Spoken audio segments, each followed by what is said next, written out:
Voici donc une petite présentation de la bombe C4.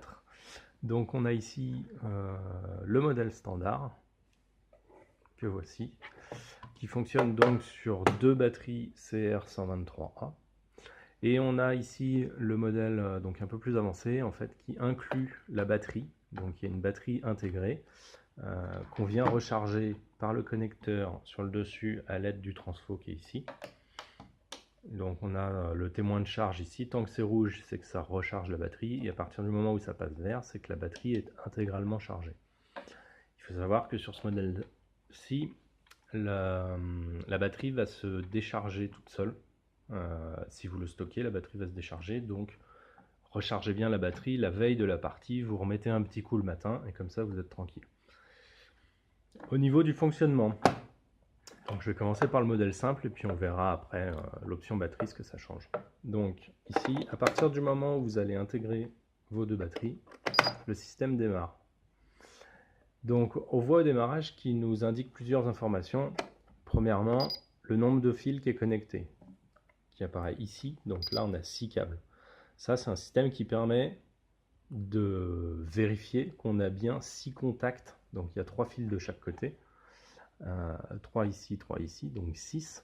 Ça permet de vérifier que tous les fils soient bien connectés. Si on avait eu 5, il aurait suffi de bouger un petit peu et on aurait tout de suite vu quel câble ne fait pas contact. Ensuite, on voit au démarrage qu'on est sur le niveau de difficulté A. Donc il y a 3 niveaux de difficulté qui va se jouer sur la facilité de désamorçage, mais on va le voir par la suite.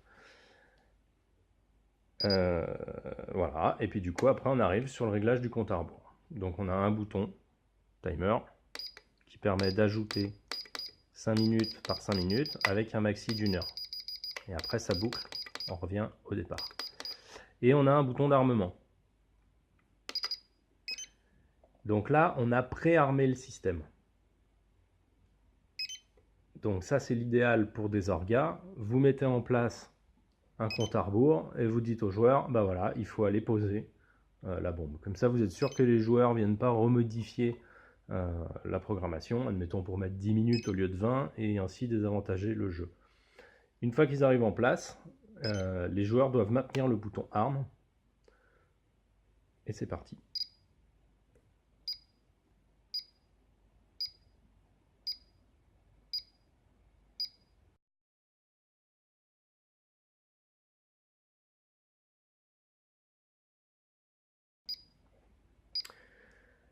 Le but est donc de venir couper des câbles au moment où la diode est verte. Si on coupe à un autre moment, on obtient des effets indésirables.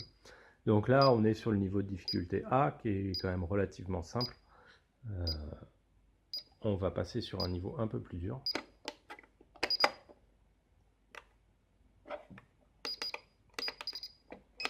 Hop. C'est parti. Donc là, on est vraiment sur un flash vert, mais c'est un flash qui apparaît de façon un peu aléatoire. Il apparaît au moins une fois par seconde, mais on ne sait pas quand pendant la seconde il va arriver et pendant combien de temps il va rester éclairé. Donc c'est vraiment très bref. Si on coupe quand c'est vert, ben on peut continuer. Par contre, si on coupe à un autre moment, ben on va avoir des effets indésirables qui vont apparaître. Donc ces effets, ça peut être le temps divisé par 2, divisé par 3, une minute restante, la LED ici qui va déconner. On peut avoir le buzzer qui déconne ou qui s'arrête. L'affichage digital, pareil, qui va s'afficher, s'éteindre, s'afficher un petit peu, s'afficher beaucoup. Donc voilà, plein de petits effets qui sont là pour perturber le joueur. Voyons du coup l'option batterie.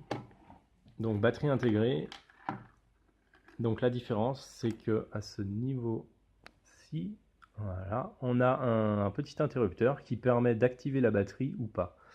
Donc ça vous permet soit de jouer avec la batterie interne, soit d'utiliser des CR123A. Donc là, vous connectez vos batteries. Et l'avantage, c'est qu'il y a une clé, donc vous pouvez démarrer votre système. Donc là, pour le moment, je tourne sur batterie. Si jamais je veux utiliser la batterie interne, hop, je passe le petit bouton sur On. Et du coup, je peux démarrer mon système et je fonctionne sur la batterie interne. Donc, ne pas mettre On et utiliser deux batteries qui viendraient ici. Et puis là, bah, on est toujours pareil. Donc, on active le système et on lance.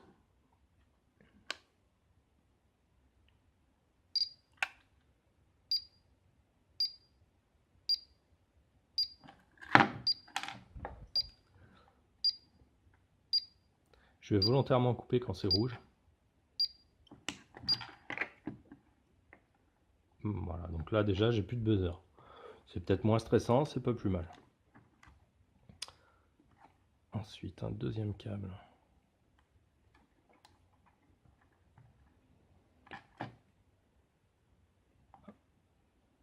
Et il me reste 4 minutes. On est passé de 12 minutes à 4 minutes je crois. Je vais en refaire un rouge.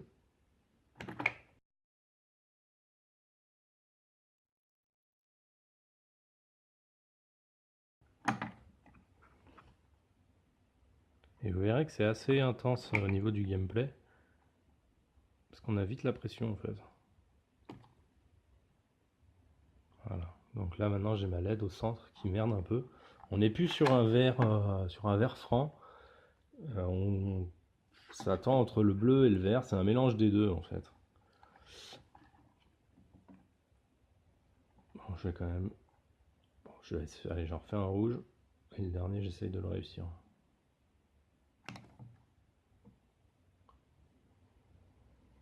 Et bien, visiblement, je l'ai réussi aussi. J'ai la pression du coup. Et voilà. Système désarmé, il reste 3 minutes.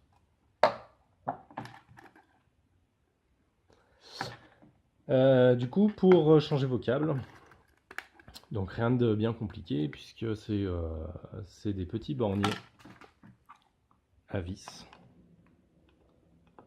Donc il suffit, si je tire pas le bon câble, ça va pas aller, de déconnecter. C'est ultra rapide à changer. Voilà. Donc compatible avec tous les câbles de petites sections comme ça. Si vous en avez besoin, il y en a en vente.